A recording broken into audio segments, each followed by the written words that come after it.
a bit of a different interview today. You've got myself from New Zealand interviewing the lovely Vivian Chen, and also Mersha, who is in Australia. Now, there's a reason for this, but you will soon find out. But Vivian has just secured herself a position as a business systems analyst in the construction industry in Sydney, Australia. So congratulations, Vivian. Thank you. You must be excited, yeah? Yes, I'm very excited. So everyone that's watching, Vivian actually started off in New Zealand, Auckland, New Zealand. She joined our BI Data Analyst program in September last year, 2023. And due to her husband getting a job in Sydney, they had to go that way. So we're going to just kind of like roll with this about her journey, because it's a really interesting journey. Vivian, let's just start off from the beginning. Tell us a little bit about your background. Did you have any background in IT or anything when you came to do the BI Data Analyst program? Just share a little bit about your background. Yeah, sure.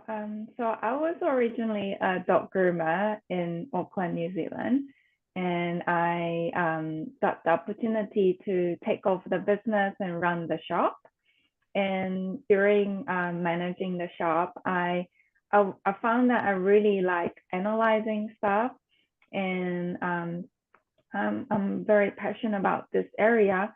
So I decided to switch my career to IT, data analyst, where I can do more of these kind of stuff.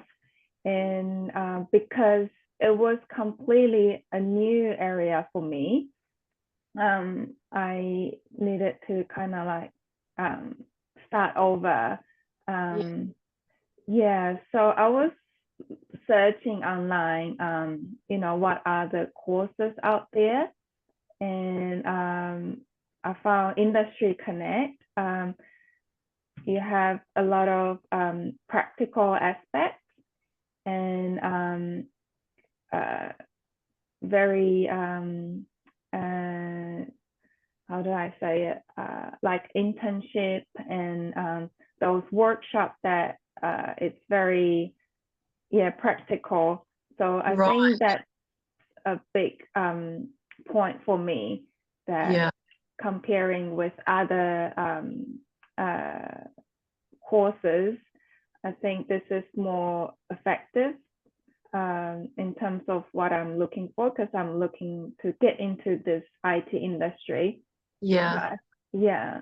That's awesome. So obviously, like you said, you had your dog grooming business, but you like to analyze stuff. So that was a passion of yours. So then you've looked for something to move into that career.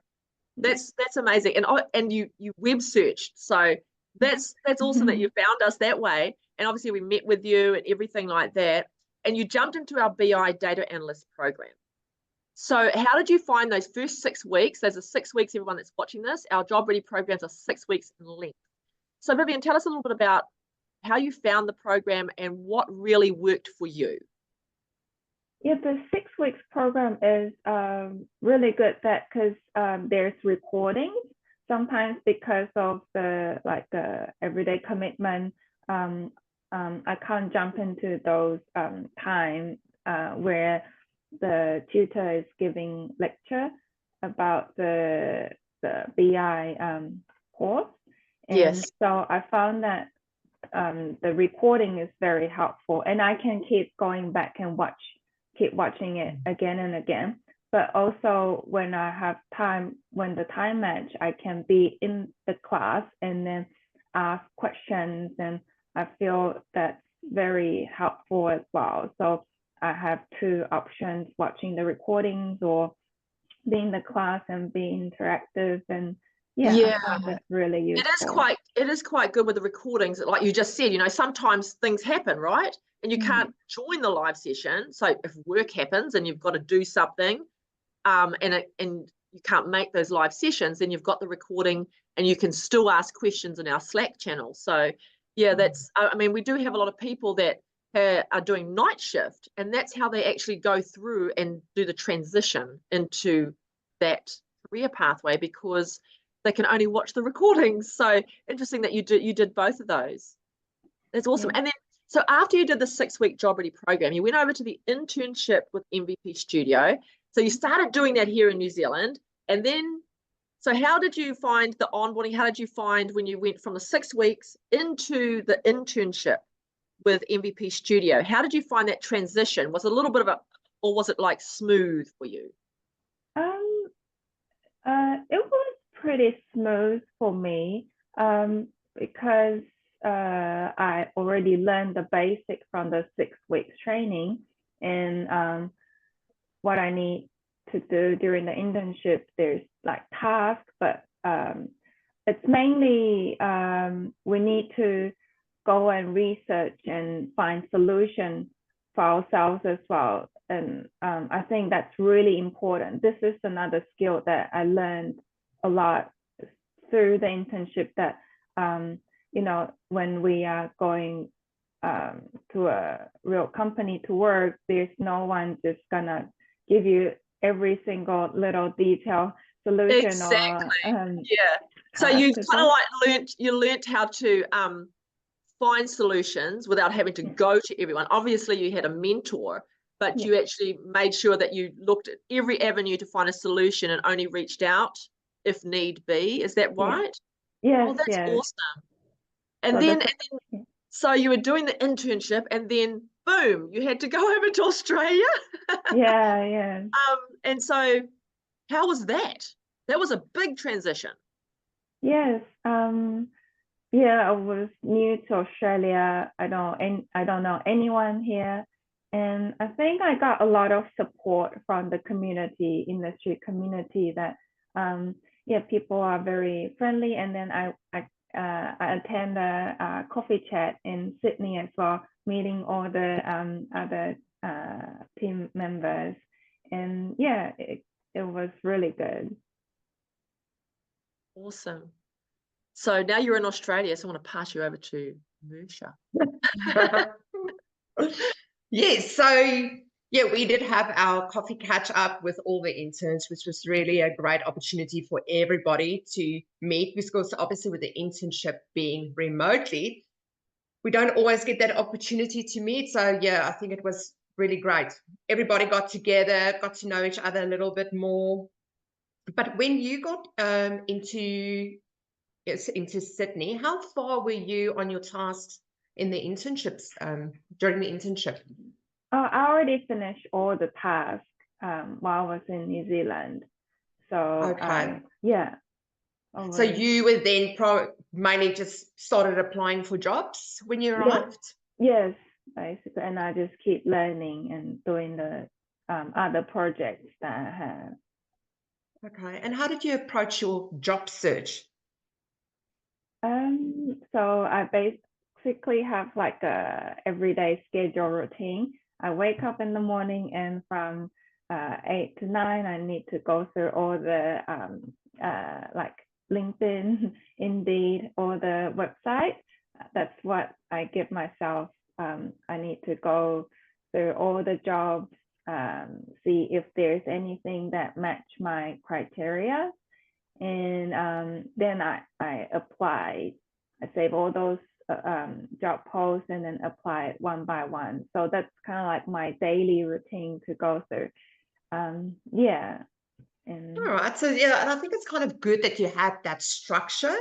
Like this is what happens every day, and you kind of kept track of everything that you applied for, which is really important, because you don't want to get that phone call and it's a recruiter and you're like, sorry, I've applied for so many things. You don't know what you applied for. You want to be on top of your game, you know, when you get that phone call. But you've been for quite a lot of interviews before you got to this opportunity now. And obviously, and you've not been successful with those interviews.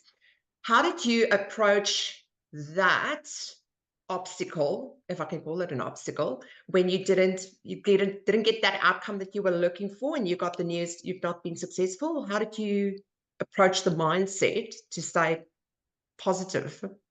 yeah, so I got a lot of rejection in the beginning, and it really it hurts some, like, you know, like you kind of like get rejected, but then I keep trying to change my mindset as this.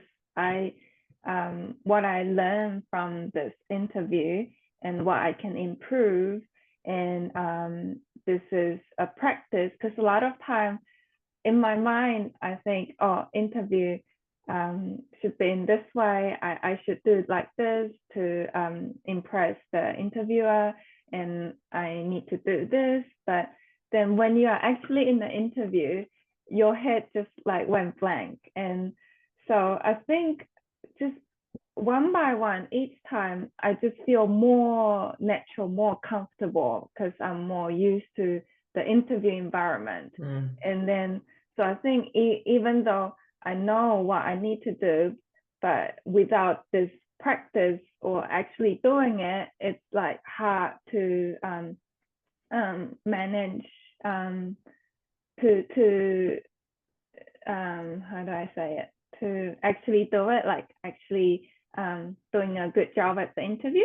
So I think these practice, even though I got rejected, but looking back, I needed all these rejections to get better, and so where I can get this opportunity. That's what I say to a lot of the interns. You know, it doesn't, if you didn't get that first job, see it as a bad thing. You know, it's just getting to understand the type of questions that you're getting. So like you said, you know, prepare better for the next interview. Now you kind of get an idea of the questions that's being asked. So you prepare better, and, you know, prepare for different kind of interview questions that you will be getting. At your time at the internship, we also had a lot of soft skill workshops that was covering your resume preparation, your LinkedIn profile, interview preparation. How did you find these workshops for you? Yeah, I found it's extremely useful, and really it helped me a lot. Again, like for those communication skills, leadership skills, you know, before I think, oh, I know all this, but it's different. It's different that you, even though you know all these skills, like what you need to do with communication and all that stuff, but when you actually, it's different when you're actually doing it. So this workshop really gave me a lot of opportunity to like practice it, like actually going through it. So I can really do this like enhance my communication skills, and know that how I can do it and how I need to do it, and just become very natural. Yeah. Can I just jump in? I wanted to just jump in here because I must say this. Now, everyone that's watching this, Vivian was a bit shy before. Now, it doesn't look like she's shy now, right? She's come out of her shell so much. And I remember our first meeting, our first coffee catch up here in Auckland, Vivian, and we were all sitting around and we were all chatting, and then you just started to open up and come out of your shell. And then the next coffee catch up, it was like, whoa, Vivian was way out, and it's like so great to see. So I think like you've grown so much, not just technically, but as a person that you carry through life. So I just want to say, so proud of you. Look what it, look at you. It's just beautiful to see. Absolutely. Your confidence has grown like massively from, you know, where you were, because obviously coming from dog grooming, don't know IT, and you're like, oh my goodness, what am I signing up for? But okay, let's do this. So no confidence to this burst of explosion of confidence that you've got now is truly just very inspiring. Very inspiring. Thank you. So what advice would you give to anyone that's looking at maybe changing their career to IT? I think for me now, I really believe in if you want something, you go, you know, just take action and then work towards that. You will find a way to get this thing, as long as you know you work towards that. So I think if I want anything, I will just make an effort and work towards that, and then actually take action rather than just keep thinking about it but do nothing. So I think taking action is very important. Yeah. That's it. That's it. And that's the thing, you know, it's not just gonna fall in your lap. You have to put in the work in order to get that outcome that you are looking for. Put yourself out there, do something different to get that outcome that you are looking for. Yeah, Definitely. Yeah. What advice would you give to the interns that are currently in the internship?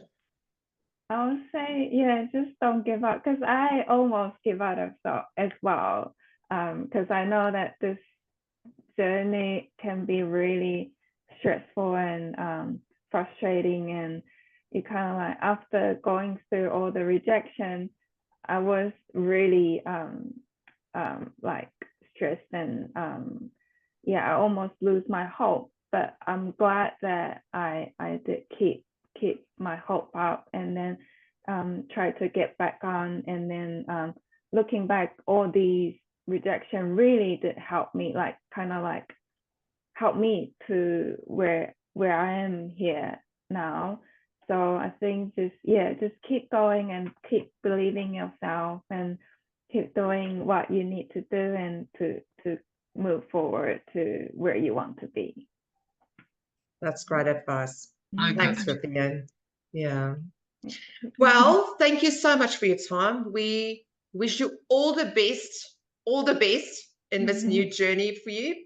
We can't wait to see of your success on LinkedIn when you climb that ladder. So yeah, all of the best, and reach out anytime. We're always here. If you've got any questions or any support, reach out. We are always here. Thank you so much, Marsha. It's so good. And just, we're so proud of you, Vivian. And we just wish you, like, I'll just reiterate, we wish you all the best in your journey. Keep in touch with us. We're on LinkedIn connected. Don't be a stranger. Say hello. Tell us how you're going, okay? Sure, will do. Thank you, Colin. Okay. Thanks, Vivian. Bye. Thank you. Bye.